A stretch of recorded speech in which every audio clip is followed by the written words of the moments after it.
Well, it's certainly cold enough to snow, although it hasn't snowed yet. Now is the perfect time to talk about snow plowing because when the snow gets deep enough, this truck's going to be in constant motion. It won't stop until April. April?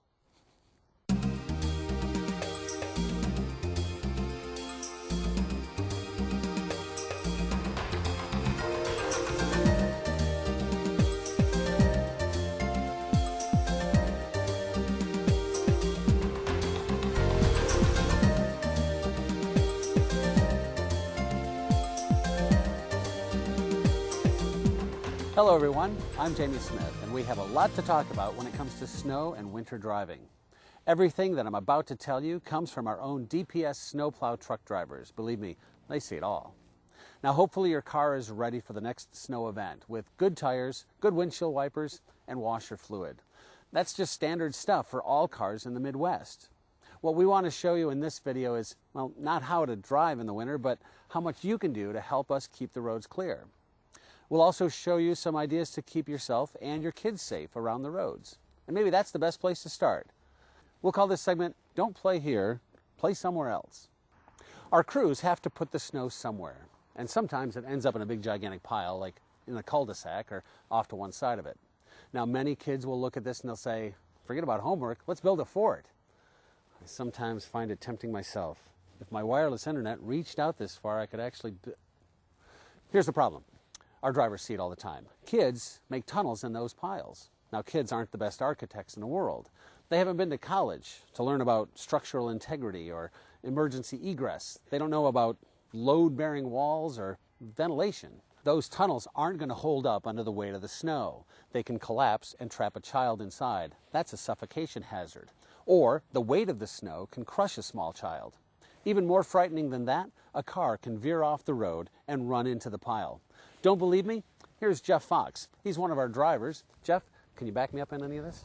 I can, Jamie. One of the things I worry about most when I'm pushing up against those piles is that somebody will be inside. Now, what about kids that come out to the road and do the horn honky thing? Is that a problem too? It's not a problem. I'll honk the horn once in a while. But they do have to stand back because that snow, when you throw it, it has some weight to it. Yes, we'd like people to stand far back from the road when we're going by so they don't get knocked over by the snow. But the main thing is those tunnels. Yes, very dangerous to play inside them. All right, get out of here, Jeff. We'll come back to you in a minute, and we'll go on to our next segment called The Driveway.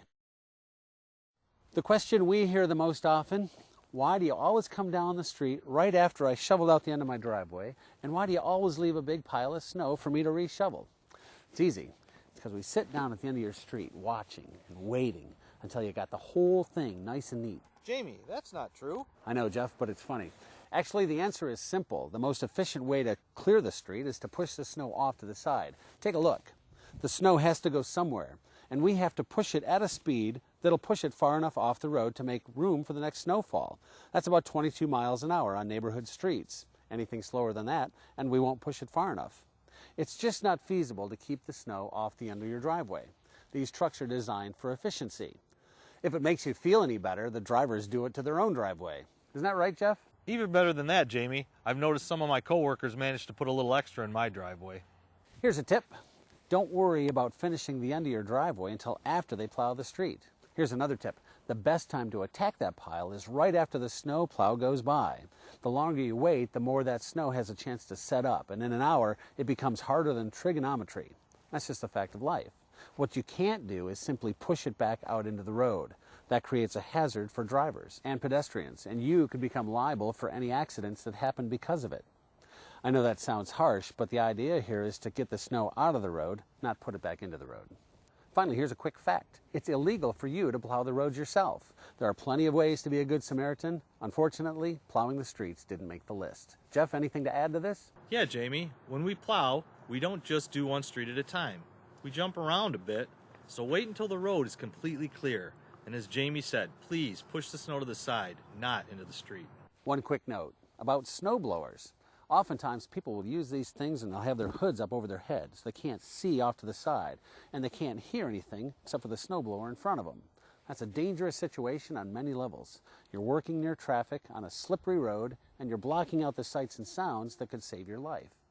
Don't assume that everyone can see you or that everyone can swerve to avoid you. And don't be caught off guard by the sudden appearance of a bright orange truck. All right, we're moving on. Let's call this next segment You Behind the Wheel. First of all, there's no such thing as multitasking. I don't care what you say, the human brain can only do one thing at a time. When you're behind the wheel of a car, let's let the brain concentrate on driving the car. Put the phone away. Let's not send a text to your friends that says, OMG, can you believe how bad the roads are? And now is not the time to update your Facebook status. I'm slipping all over the road. I need new tires. When it snows, the roads and streets become the workspace for the people in the orange trucks. Now we know you have places to be, and we know you want to get to those places, and better still, we want you to get there. But when you see an orange truck, we need you to do a couple of things. Slow down, maybe count to 20. Breathe deeply. Give the orange truck room to work. Plenty of room. Stay out of the blind spots. If you can't see the mirrors, they can't see you. Always give them room to the front and to the rear, because these orange trucks are unpredictable. Sometimes they back up. I know, it's crazy. Hey, Jeff, you got anything to add? Intersections are where we're the most unpredictable. We have to make several passes. We know where we're going, but there's no way you can. So please, give us plenty of room to work, especially around the intersections. Thanks, Jeff. You might be tempted to pass a working snowplow, but if Jeff has his blade down, then you might as well just sit there and enjoy the fact that for at least that moment in time, you have your own personal snowplow. Our next segment is called Park the Car in Harvard Yard, not the road. Couldn't think of anything else. Okay, here it is, cars parked in the street. I took a ride in one of these things once, and what I found absolutely incredible is how much they slip and slide. I'm not making this up. Despite their weight and size and big old knobby tires, they are no better than your car when driving on ice and snow. If they are better, it's because our drivers are experienced beyond what you mere mortals are. They're professionals, but the trucks, not what you'd expect. I tell you this because some of you insist on parking your car out in the road when it snows. That's a bad idea. Look at how tight this is for these trucks to navigate. This one single issue is the biggest pet peeve of almost all of our drivers. These trucks, they're only human, and they operate when conditions are at their worst. They also throw snow, and they throw anything that's in the snow, like rocks and grit and rock salt. These cars also prevent us from clearing the entire road. We won't have time to come back to clear this up later. That snow will sit there until the next snow event, and it will continue to be a hazard to other drivers, including you. So for those reasons, we urge you to find a place to park your car off the street, particularly when there's snow in the forecast. Here's Jeff with more.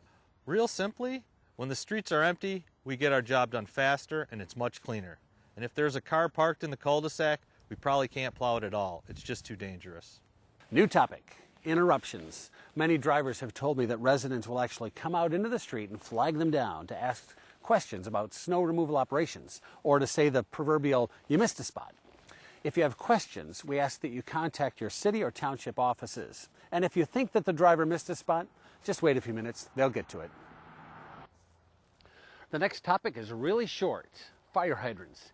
It is the responsibility of the homeowner to clear away the snow from the fire hydrants on your property. And that's the end of this segment. The city's snow plowing policy places the highest priority on the safety of our residents. The next main concern is cost or efficiency. We also place a high value on the safety of our drivers and the equipment that they use.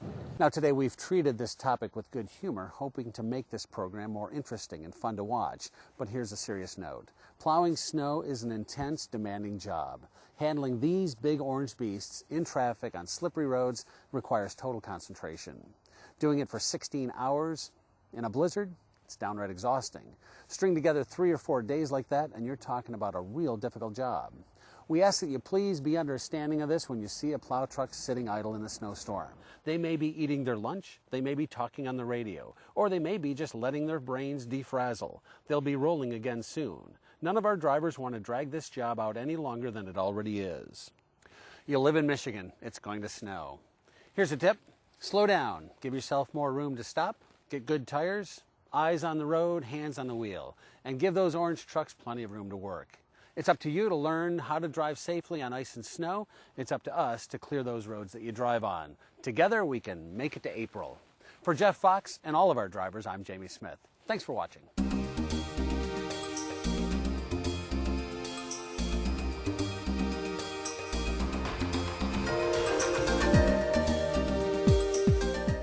April?